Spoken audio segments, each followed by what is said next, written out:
Ya, entonces, ahora vamos a ver, pues ya acabamos, entonces ya hemos analizado los textos, cómo podemos analizar un texto que está escrito y también cómo nosotros podemos escribir, ¿no? Textos académicos, ¿no? Ensayos, monografías.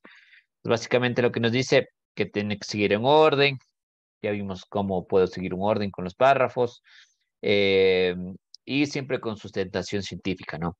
Ahora vamos a ver un poco de literatura, ya. Poquito nada más, vamos a ver sobre la novela realista hispanoamericana con dos representantes, Juan Rulfo y Jorge Icaza, ¿no? Primero, entonces, el tema de la novela realista es un tipo de escritura, de escritos, donde como su tema, nombre lo dice, novela realista trata sobre temas reales, ¿ya?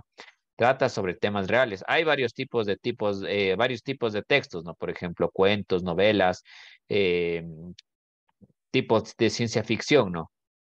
Pero en este caso, estos textos se llaman realistas porque hablan sobre temas reales, ¿no? Sobre temas reales, problemas de la sociedad. ¿Listo? Esa es la característica de la novela realista. ¿Listo? No habla de pronto de amor o desamor, sino que habla sobre problemas sociales, ¿no? En sus cuentos tratan problemas sociales, ya vamos a ver cuáles. Dos de los representantes, bueno, esto nace en México, ¿no? Entonces, con Juan Rulfo en México, pero en el Ecuador tenemos también un gran representante que es el escritor Jorge Icaza, ¿ya? Entonces, aquí, por ejemplo, nos dice que hay tres tipos de novelas realistas, ¿no? O tres temáticas. Entonces, nos dice la novela de la tierra, novela indigenista, que trata sobre la problemática de los indígenas, y novela de la Revolución Mexicana también, ¿no? Entonces, por eso se llama novela realista, trata sobre temas reales, problemas sociales, de hechos reales. Entonces, vamos a analizar sobre el escritor Jorge Casano. En el Ecuador, el principal representante de este tipo de literatura es Jorge Casano, un escritor quiteño. Él escribió sobre la problemática que tenían los indígenas en su obra más famosa, Huasipungo, ¿no?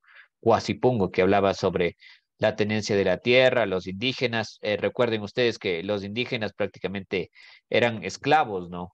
Si vamos al tiempo de la colonia, tenían que trabajar un pedazo, una parcela de tierra pequeña y a cambio recibía prácticamente nada, ¿no? Sin embargo, el indígena tenía que trabajar, entonces él escribió sobre esa temática, ¿no? Sobre lo que vivían los indígenas, lo que vivían, lo que tenían que soportar los indígenas en esos tiempos. Incluso podríamos decir que aún ahora, ¿no? Entonces, Jorge Case en el Ecuador es uno de los grandes representantes del realismo, ¿no? Y justo aquí tenemos aquí un pequeño fragmento que lo vamos a analizar, ¿ya?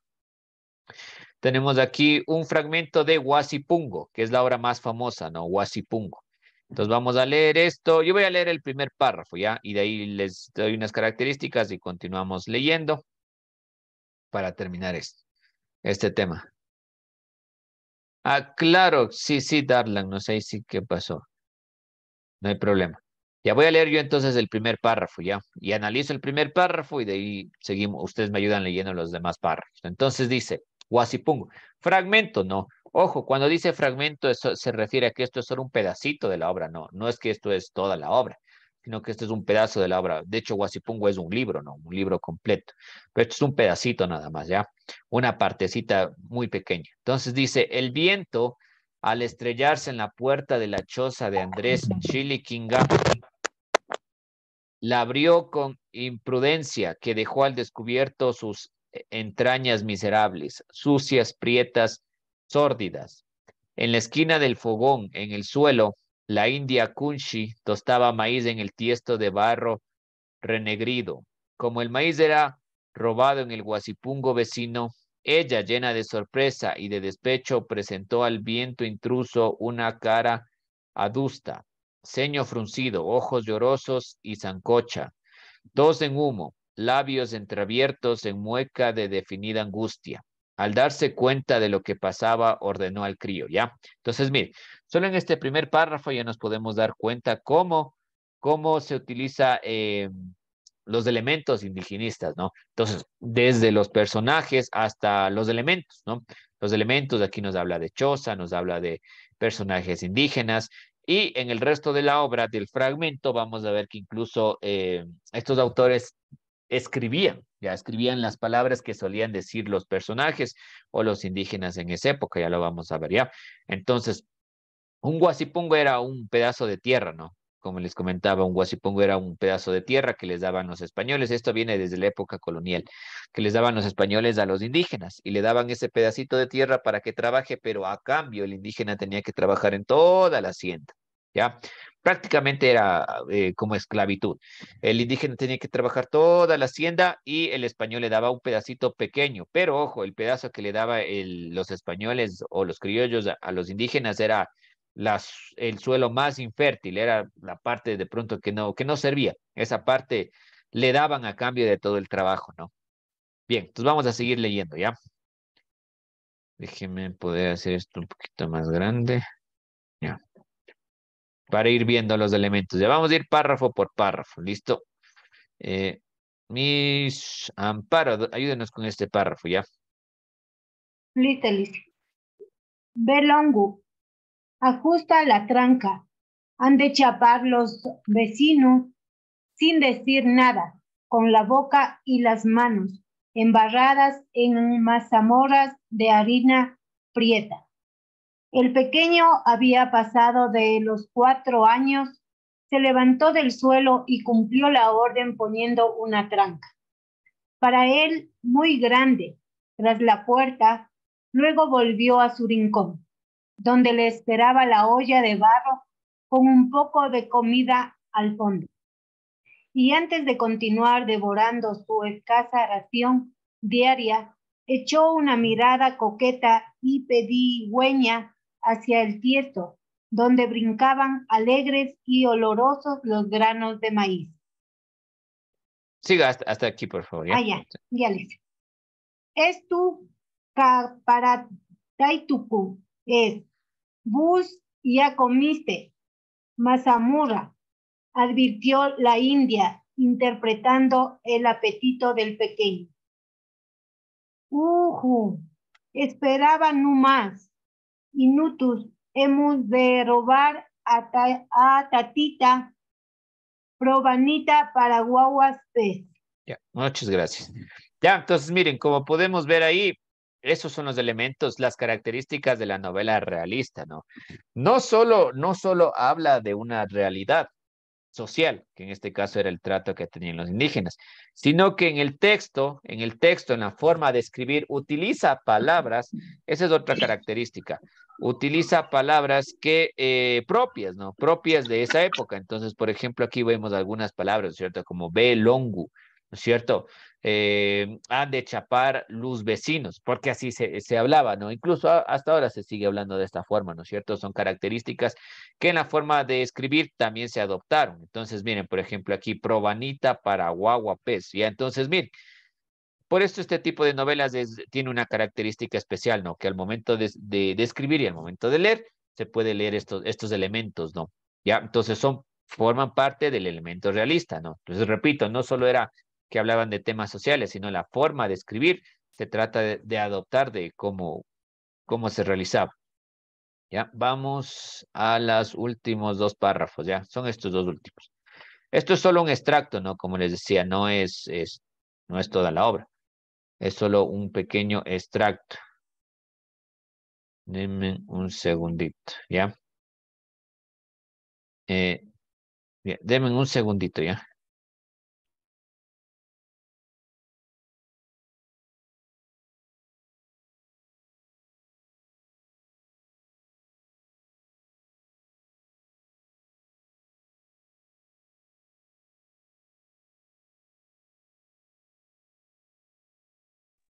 Ya, perdón. Entonces vamos a analizar el último y con esto terminamos, ¿ya? Miss Yesenia, ¿nos puede ayudar con los últimos dos párrafos, por favor?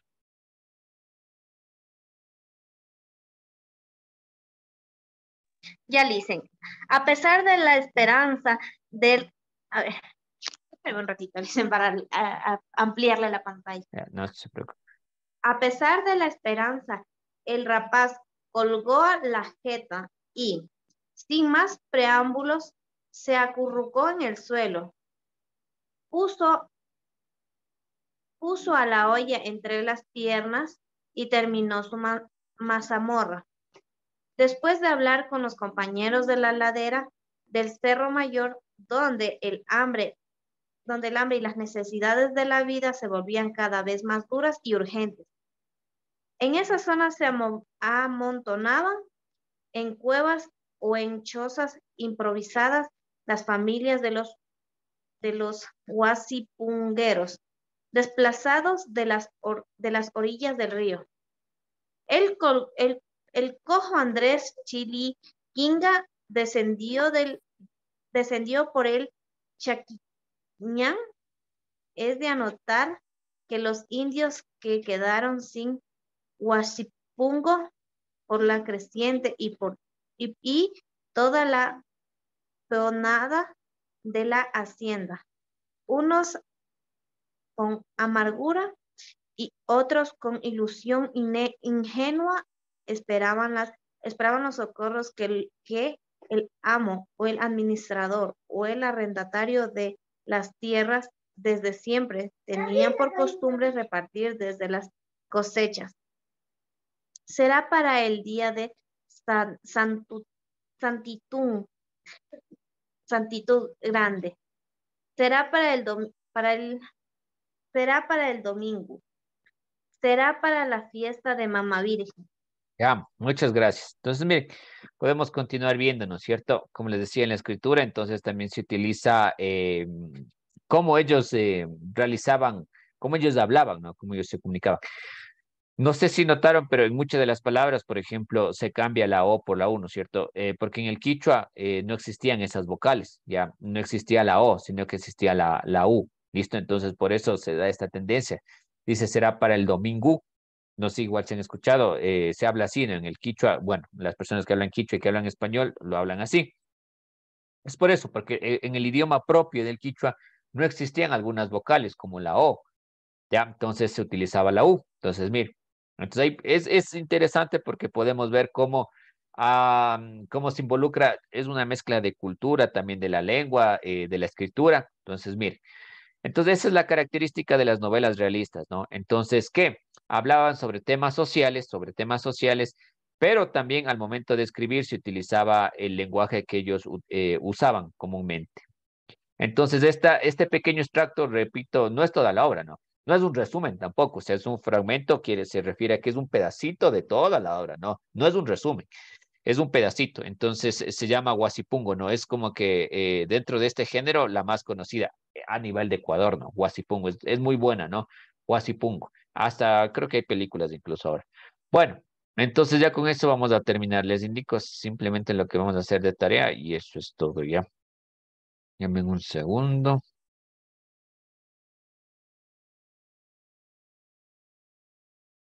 Ya, la tarea, bueno, la de inglés ya les dije, no, va a estar colgada ya, terminen la clase y termino de colgar los videos y todo eso y les aviso para que ya puedan realizar las tareas, ¿no? Denme un segundo por aquí para indicarles cuál va a ser la tarea de lengua. En el caso de lengua, la tarea va a ser, les voy a dar un ejemplo ahorita, ¿ya? Verán, van a investigar sobre un tema, ¿ya? Que ustedes quieran. Ya, cualquier texto. Vamos a hacer lo que hicimos desde el principio, que es analizar los textos, ¿ya? Vamos a analizar los textos.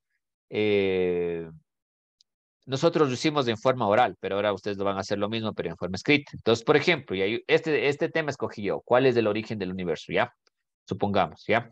Y entonces, mire, por ejemplo, aquí encontré información de la National Geographic, ¿no? De la página, ¿ya? Entonces, el tema usted puede escoger el que usted quiera, ¿no? Y luego voy a copiar esta información. Le copio en un Word, ¿ya? Solo le copio y le pego, ¿ya? Ahora, luego, ¿qué voy a hacer? Voy a analizar cada párrafo.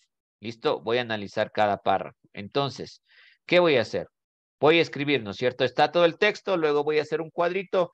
Voy a ver si es que yo les subo un documento, ya un Word, donde ustedes tengan que solamente copiar el texto y ir llenando, ¿ya? Entonces, ustedes van a poner, yo voy a poner en el cuadrito párrafo 1 y usted va a escribir de qué trata el párrafo 1, ¿ya? Entonces, lógicamente, copia el texto, pero va a leer el texto, ¿no? Y entender el texto. Entonces, párrafo 1, ¿de qué habla? Párrafo 2, ¿de qué habla? Ya, como es una tarea, vamos a hacer que el texto que usted escoja tiene que tener 10 párrafos, ¿ya? Más o menos de esta longitud cada párrafo, ¿ya? Cada párrafo no tiene que tener más de 3, de 4 o 5 líneas. ¿Listo? Entonces, repito, en el cuadrito usted va a tener que llenar el párrafo 1 de qué habla, el párrafo 2 de qué habla, el párrafo 3 de qué habla y así hasta el párrafo 10 de qué habla. ¿Listo? Eso es lo que vamos a hacer de tarea. ¿Listo? Fácil, ¿no? Simplemente analizar lo que hicimos aquí, analizar los textos, ¿ya? Como yo les decía, no es solo leer, sino entender. Y para entender, entonces vamos a hacer este ejercicio, ¿ya? ¿Qué nos dice el párrafo 1, el 2, el 3? Recuerden que cada párrafo hablaba de cosas diferentes, ¿ya? El texto escogen ustedes mismos, tiene que ser un texto no tan corto, ya que tenga 10 párrafos, ¿ya? Y vamos analizando lo que dice cada párrafo, ¿ya? Entonces vamos a analizar párrafo 1, del párrafo 1 al párrafo 10. Esa es la tarea, ¿listo? Esa va a ser la tarea. Y la de inglés que ya les había dicho, ¿no? Que vamos a seguir utilizando esa página web, ¿ya? Preguntas, todo eso va a estar subido en la plataforma. Ya ahorita que ya se acabe la clase, subo los videos, les cargo todo, subo la presentación, las instrucciones como siempre, y ahí van a estar las tareas, ¿no? Ya saben que cualquier inquietud ahí igual me pueden escribir ya. Pero por el momento no sé si hay alguna pregunta, tal vez.